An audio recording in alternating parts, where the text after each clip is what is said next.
Bonsoir, bienvenue dans le Seigneur. Soyez richement bénis dans le nom du Seigneur et qu'il vous accorde sa paix et sa joie en abondance. Aujourd'hui, nous allons parler de l'esclave fidèle que le maître trouvera en train de le servir. Donc, il s'agit en fait d'un chrétien qui aime Jésus, qui suit Jésus et qui met son temps à faire ce que Dieu attend de lui. Nous savons que le Seigneur Jésus-Christ revient bientôt, que nous sommes dans la fin des temps et qu'il nous a demandé à tous de veiller et de prier. Car personne ne sait à l'heure à laquelle il reviendra, ni le jour. Donc nous savons tous que l'enlèvement sera une surprise.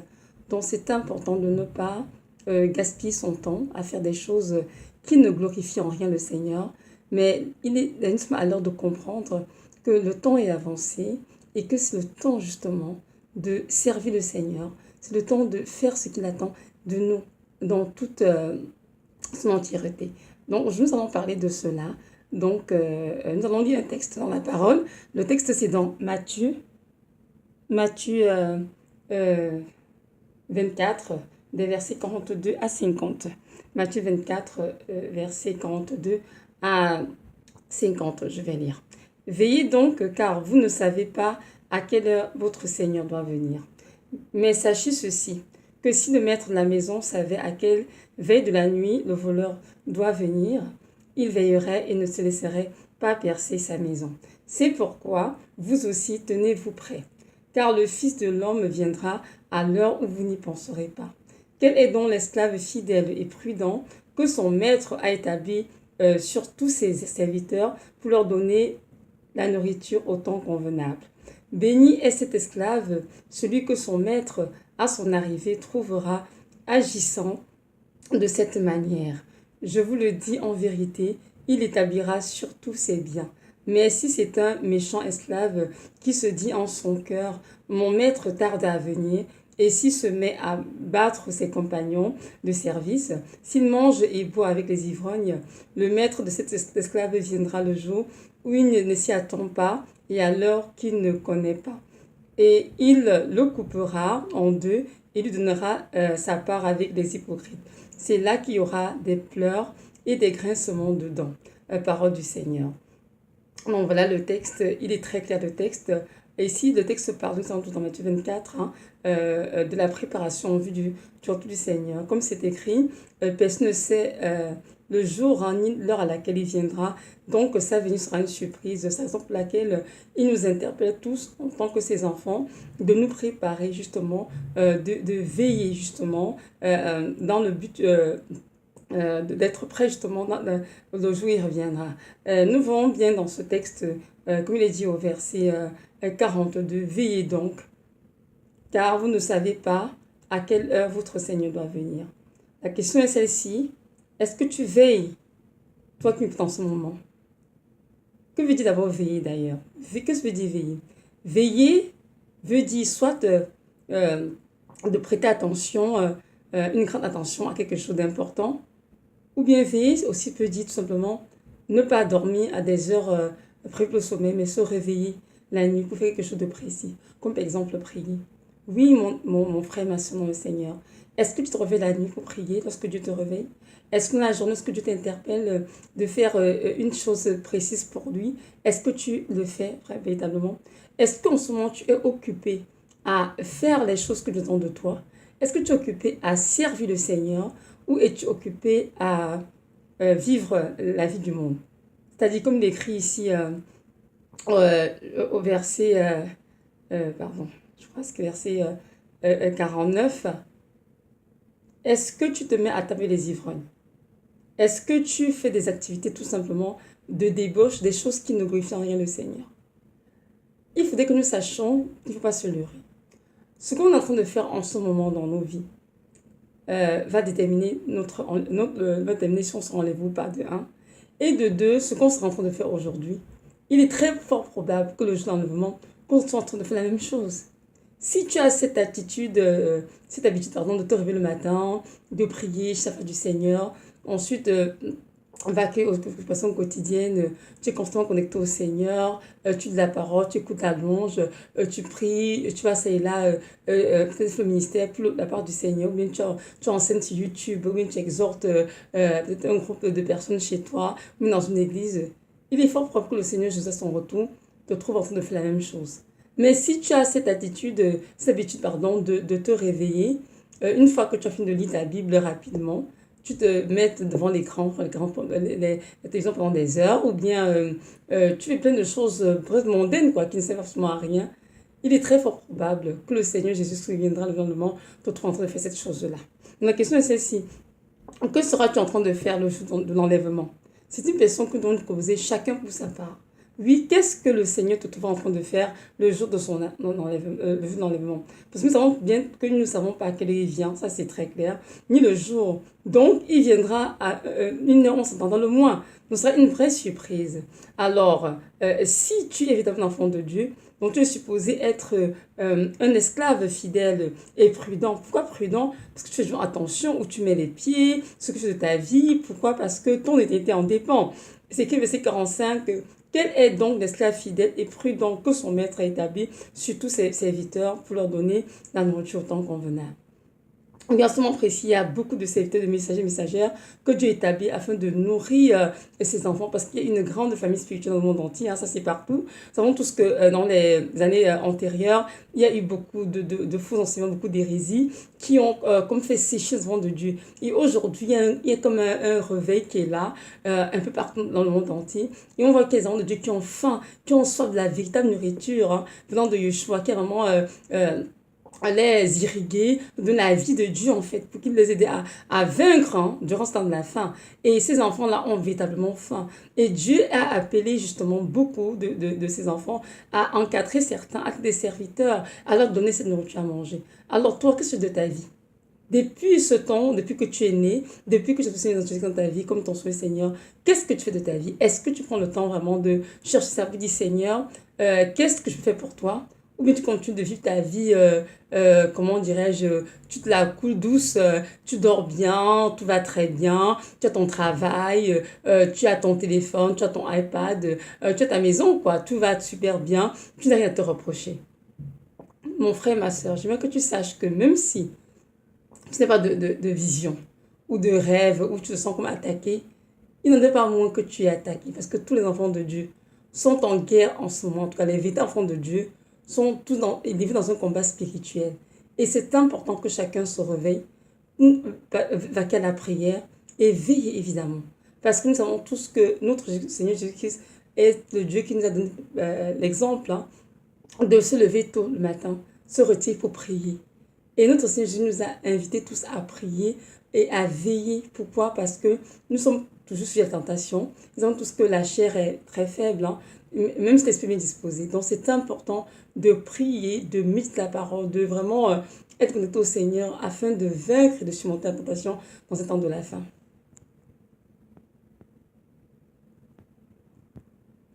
Donc, ce n'est pas le temps de paresser, c'est pas le temps d'être oisif, c'est pas le temps de dans la lassitude, c'est le temps de dire Seigneur, donne-moi la force, le courage de me lever, de prier. Parce que tu le veux ou non, tu es impliqué dans un combat spirituel. En ce moment précis, il y a beaucoup de forces ténébreuses qui sont relâchées sur la terre. Et le but de tous ces forces ténébreuses, c'est de t'empêcher d'entrer au ciel. Alors si tu dors, tu ne veilles pas. Tu passes ton temps à vaquer aux choses qui ne glorifient le Seigneur. Tu passes ton temps à te souiller avec ce que tu regardes, ce que tu écoutes ou ce que tu fais comme activité. Nous sommes d'accord que tu seras vaincu. Alors que le Seigneur Christ ne t'a pas appelé en tant que vaincu, mais en tant que vainqueur. Alors, c'est le temps de te lever et de commencer à prier le chafat du Seigneur. Il y a des personnes, lorsqu'ils dorment, ils se la coulent douce, se disent, bon, je n'ai pas de rêve, j'ai eu un rêve, j'ai oublié, je fais de cauchemar, donc je vais bien. Je peux attaquer, tout va très bien pour moi, je peux m'inquiéter. Je peux vous dire que ce n'est pas la vérité. Là, ce qui se passe, c'est juste que si tu ne vois pas, c'est peut-être soit parce que Dieu essaie de te parler, tu n'entends pas, ou même soit parce que tu es voilé spirituellement parlant. Mais oui, tu es aveuglé, soit que tu ne vois rien dans tes rêves, tu ne vois rien dans tes visions, tu te dis non, je ne suis pas attaqué, je vais bien, tout va bien dans ma vie. Ce n'est pas vrai. N'oubliez pas que Satan a beaucoup de stratégies. Et une des stratégies, c'est la guerre silencieuse. Il va venir t'attaquer, il va te conduire sur un terrain où tu seras comme confortable en train de dormir, en disant que tout va bien, le meilleur des mondes, alors qu'il est en train de te traîner tranquillement, pas à pas, vers son rêve, vers l'enfer. Donc c'est important que tu comprennes que il est temps que tu te réveilles et que tu te mettes à combattre. Et en plus, Satan ne dérange pas ceux qui lui appartiennent déjà. Si Satan attaque des enfants de Dieu, parce que ces enfants de Dieu sont en train de se sanctifier, de se préparer justement en vue de l'enlèvement. Si c'était le cas, il ne les attaquerait pas. Donc, on comprend tous ensemble que l'heure n'est pas là pour s'amuser, pour vivre nos vies, et des vies de paresse et essayer de s'accomplir, d'avoir une carrière, je sais pas moi, sauf sorte de choses dans la vie. Mais le temps est là pour que nous puissions prier, veiller, afin d'être vraiment trouvé vêtus que c'est ce qui reviendra. Donc, au nom de ce verset 46, béni est cet esclave, celui que son maître, à son arrivée, trouvera agissant de cette manière. Dans le jour de l'enlèvement, que sera-t-on en train de faire? Qu'est-ce que Jésus se trouvera en train de faire? Ah oui, ça c'est très important. C'est sûr ce qui reviendra, c'est une support, on le sait tous. Donc, il a trouvé c'était en train de prier, c'était en train de prêcher la parole de Dieu, c'était en train de prendre soin des enfants, d'autres en train de faire à manger, d'autres seront à l'école, au travail, d'autres seront dans les transports pour rentrer à la maison. Il y aura beaucoup d'activités. Mais c'est sûr qu'il faudrait que chacun soit trouvé en train de faire exactement ce que Dieu attend de cette personne. Moi, j'ai regardé une vidéo, ça fait plusieurs années en arrière, et c'était une jeune sœur à qui Dieu nous donne la grâce de voir la vie après l'enlèvement. Et dans la vision, c'était vraiment joli parce que Dieu lui donne la grâce de faire le tour en fait de plusieurs pays. Et je me rappelle qu'il y avait des enfants qui avaient été enlevés parce qu'ils étaient en train de jouer aux jeux vidéo lorsque l'enlèvement s'est produit. Donc c'est sûr que nous sommes tous d'accord qu'il y a des choses que le Seigneur Jésus-Christ reprouve, hein, comme nous savons tous regarder la télévision, les maisons profanes, les films profanes, aussi les jeux vidéo, nous savons tous que ce sont des objets de diable, toutes ces histoires-là. Donc si un enfant de Dieu se trouve ce jour-là en train de faire ces choses, ou bien de pratiquer la fornication, de se droguer, de s'enivrer de vin, nous sommes tous d'accord que ces personnes ne seront pas enlevées, quoi qu'ils soient comme chrétiens. Donc c'est important de te poser la question aujourd'hui, que serais-je en train de faire le jour de l'enlèvement? Est-ce que je vais me trouver dans mon écran assis en train de regarder les feuilletons à l'eau de rose, les feux de l'amour, Sunset Beach, etc., ou des films remplis de violence, une sorte d'émission profane qui ne diffère rien, toi en tant qu'enfant de Dieu, ou bien de te voir en train de faire son œuvre, en train de servir.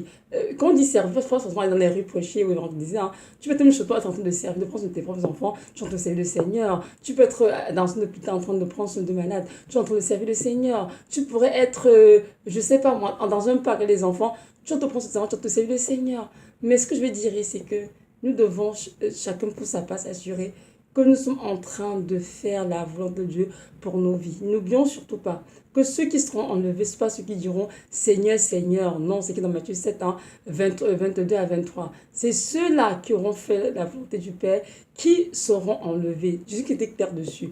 Donc le fait d'aller à l'église tous les jours, de lire un peu de sa Bible et puis de vivre une vie de paresse, de ne pas obéir au Seigneur, ne pense pas que tu seras enlevé ainsi. Non. Tu ne seras pas enlevé dans cet état. Donc c'est important que tu comprennes qu'il est l'heure que tu te réveilles, le temps te réveille et que tu commences à demander au Seigneur, Seigneur, je t'en prie, aide-moi à faire ta volonté. Aide-moi, Seigneur, à te servir. Aide-moi à arrêter de courir après l'accomplissement de soi, après toutes sortes de choses que je veux avoir dans cette vie, mais que je puisse me tourner vers le royaume. N'oublions pas que l'écrit en Matthieu 6, 33, hein, cherchez premièrement le royaume et la justice de Dieu et toutes ces choses nous donnent pas de surtout. Donc notre Dieu nous attend parce que nous pouvons courir après le matériel, courir après les richesses de ce monde, courir après, comment dirais-je, toutes sortes de choses qui peuvent nous attirer sur cette terre. Mais il faudrait que nous puissions chercher plus son royaume. Pourquoi? Parce que notre demeure, elle est céleste. Nous ne sommes que des pèlerins et voyageurs sur la terre. Et c'est le temps de chercher le Seigneur. C'est le temps vraiment de se lever, de dire Seigneur, aide-moi à prier, aide-moi à t'écouter, à t'obéir, à faire ta volonté. Car c'est ce qui est important, ce qui comptera pour moi. Donc voilà. Donc n'oublions pas que notre Dieu est un Dieu patient, certes. C'est un Dieu qui... il est amour en fait. Donc, il désire que chacun d'entre nous puisse entrer au ciel. Mais si il nous accorde ce temps, de que nous accorde et que nous continuons de nous endormir, de vivre notre propre vie sans chercher sa face, de faire ce qui nous tente et non ce qui le glorifie. Nous savons tous qu'à la fin, nous aurons notre part dans un lieu là où il y a des pleurs et des grincements dedans, et celui Seigneur de que l'enfer. Donc c'est important de comprendre que notre Dieu nous a créés pour sa gloire et que nos vies doivent donner toute la gloire qui lui est due. Pourquoi? Parce que le Seigneur Jésus de Nazareth est le Dieu Tout-Puissant qui a donné sa vie comme le sacrifice expiatoire pour nos péchés. Donc il est hors de question que nous cherchions à vivre pour nous-mêmes cette terre, nous avons été créés par lui et pour sa gloire. Regarde le verset 20 dit bien ceci: et si je suis crucifié avec Christ, ce n'est pas moi qui vis, mais c'est Christ qui vit en moi. Alors mon frère, ma soeur, est-ce que c'est moi Christ qui vit en toi? Est-ce que tu vis pour le Seigneur? Est-ce que tu n'as que Dieu que pour le Seigneur? Ou bien tu vis pour toi-même? Si tu vis pour toi, sache que Jésus-Christ qui viendra, tu n'entreras pas dans le royaume des cieux. Mais si tu vis pour lui, alors le Seigneur Jésus-Christ te donnera la foi et le courage d'accomplir ce pourquoi il t'a créé ici-bas, et alors tu feras partie de ceux qui seront enlevés. Comprenons bien que notre Dieu qui nous a appelés est un Dieu saint. Il est dans sa parole, hein, je suis saint, alors soyez saints. Donc en lui, il n'y a point de ténèbres, de péché. Donc nous ne pouvons pas nous dire que nous sommes enfants de Dieu. Il nous mettra à désobéir et à pratiquer le péché d'aucune façon que ce soit. Donc c'est le temps vraiment de se réveiller, de dire non à toutes ces choses-là, de les rejeter, de demander pardon et de revenir sur le chemin. Et que Jésus qui viendra nous trouve vraiment sobre, hein, en train de veiller et de prier, car c'est à cela qu'il nous appelle, et de faire son œuvre.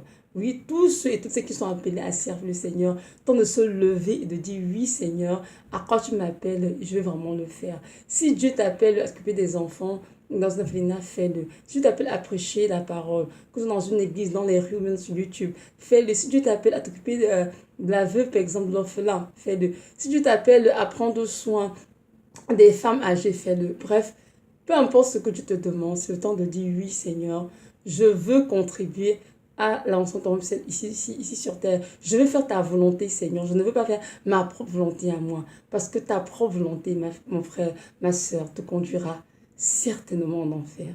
Nous sommes nés pour faire la volonté de Yeshua et c'est important que chacun le comprenne. Quand j'étais encore sur les bancs de l'école, j'avais fait des études en biochimie. Je me disais que voilà, je vais faire ceci, nation de santé plus tard, je vais faire ci, faire cela. Mais le Seigneur, dans sa grâce, il m'a arrêté, il m'a dit non. Je t'ai créé pour tout ce que cela. Je veux que tu arrêtes et que tu viennes et je te parler. Et quand sont arrivés, il m'a demandé d'aller exhorter sur YouTube. Et par sa grâce, j'essaie de faire autant que je peux. Ce n'est pas toujours évident, mais j'essaye et je dis: Seigneur, accorde-moi la grâce de continuer de te servir et de faire exactement ce que tu de moi jusqu'à ce que tu reviennes. Donc, juste pour nous dire que ce n'est pas le temps de dormir, le temps de se réveiller. Il y a des personnes à qui Dieu veut confier des suites de prière. Et Dieu a besoin que quelqu'un se réveille sur la nuit pour intercéder pour une personne. Est-ce que tu es prêt pour cela? Est-ce que Dieu peut te réveiller en pleine nuit pour dire: mon fils, ma fille, s'il te plaît, réveille-toi. Prie pour tes soeurs, prie pour tes frères. C'est ça aussi veiller. Hein? Et comme veiller, c'est veiller sur notre conduite, c'est-à-dire se sanctifier. Vivre vraiment une vie de sainteté, de piété qui reflète le Seigneur. Nous pouvons nous permettre, on entend le Seigneur Jésus qui nous arrête et on dort comme si il n'y avait rien qui se passait. Donc on se dit que bon, comme c'est que verset 43, hein, mais sachez ceci, que si le maître de la maison savait à quelle veille de la nuit le voleur doit venir, il veillerait et ne laisserait pas percer sa maison. C'est pourquoi vous aussi, tenez-vous prêts.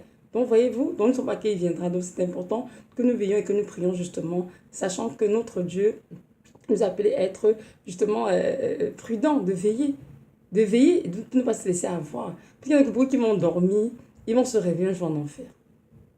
Alors qu'ils auraient dû veiller. Ils auraient dû veiller et prier comme je l'ai demandé de faire. Ils n'ont pas fait.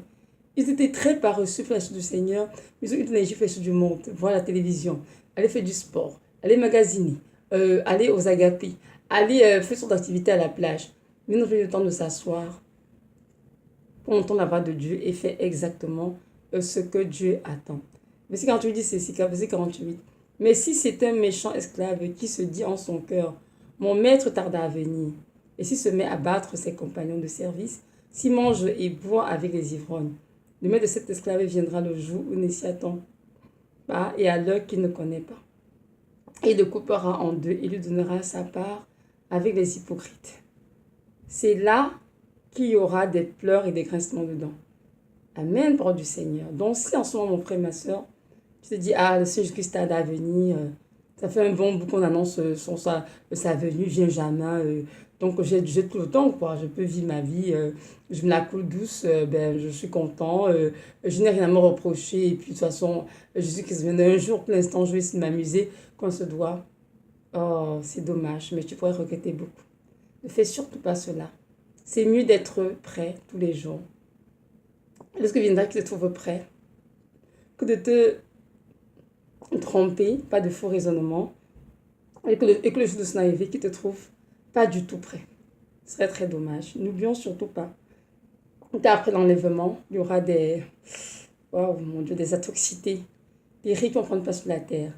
Et je sais, pour avoir eu quelques rêves là-dessus, ce sera pas un moment drôle pour qu'un être humain, chrétien ou pas chrétien. Ce sera des moments vraiment difficiles.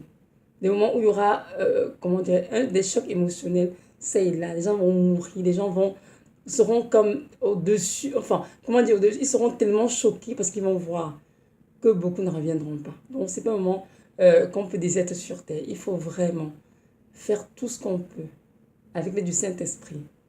Vous faites partie de ceux qui seront enlevés. C'est la volonté du Seigneur. Maintenant, si tu ne veux pas bouger de ton confort, tu veux dormir, tu fais ce qui te tente, ce qui te plaît, ah ben, ce serait dommage que la grande tribulation te trouve ici sur terre. Ben, tu dois passer par les 7 ans donc pour te purifier. Donc tu dois rester Seigneur Jésus, mais au prix de ta vie, au prix de beaucoup de souffrances. Mais je pense que d'éviter cela. J'aimerais bien que tu te prépares maintenant, qu'il te trouve prêt lorsqu'il reviendra chez son église. Donc voilà, c'est ça. Merci de m'avoir écouté. Soyez richement bénis. Et que le Dieu de gloire qui nous a tous créés, qui nous a sauvés, nous donne vraiment la force, le courage, l'endurance nécessaire pour vivre rien que pour lui. Pas pour nous, pour lui, jusqu'à son retour.